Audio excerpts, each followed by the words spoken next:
Hi, I'm Reed from the Flow team at Google, and I'm going to give a quick walkthrough of what Flow is and how it works. Flow is your AI creative studio, where you can generate and refine images and videos in whatever style you can dream up. Designed to support your entire creative journey, Flow helps creatives explore what's possible, from pre-visualization or proof of concept to a final creation. Under the hood, it's powered by a combination of Google DeepMind's most advanced models, VO, Nano Banana, and Gemini. So let's jump right in. When you enter Flow, you land on your projects page, where you can scroll and look through everything that you're working on. Here you can start a new project or click on an existing one, where you'll see all of your assets appear in a grid. This grid was designed to help simplify the way you manage your assets. As your project grows, you can group assets into custom collections, search, and filter. This makes it easier to organize images and videos as you build out your story.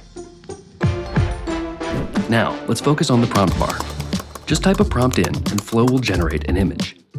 To help you stay organized, you can also name your image generations, just like you would with your working files. If you'd like to refine your image, you can simply prompt for a new version, or use one of the editing options like the lasso tool for more precision. Just outline the area you want to change, add a prompt, and Flow updates that specific spot while keeping the rest of your image the same. In the prompt bar, you'll also find a model selector. This is where you can switch between generating images and videos and adjust various settings like orientation, output quantity, or model. Let's choose video.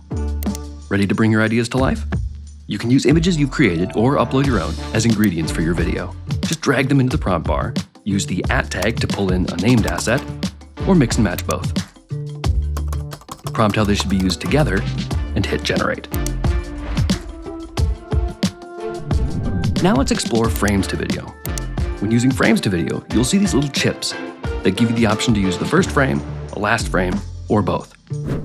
You can generate a frame with Nano Banana Pro directly in Flow, upload new frames from your device, or simply drop frames in from your grid.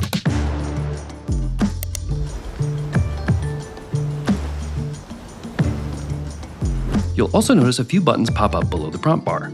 These features help you refine your clips after you generate them to get them just right. For example, with the Insert feature, you're able to add elements to your clip without generating an entirely new one.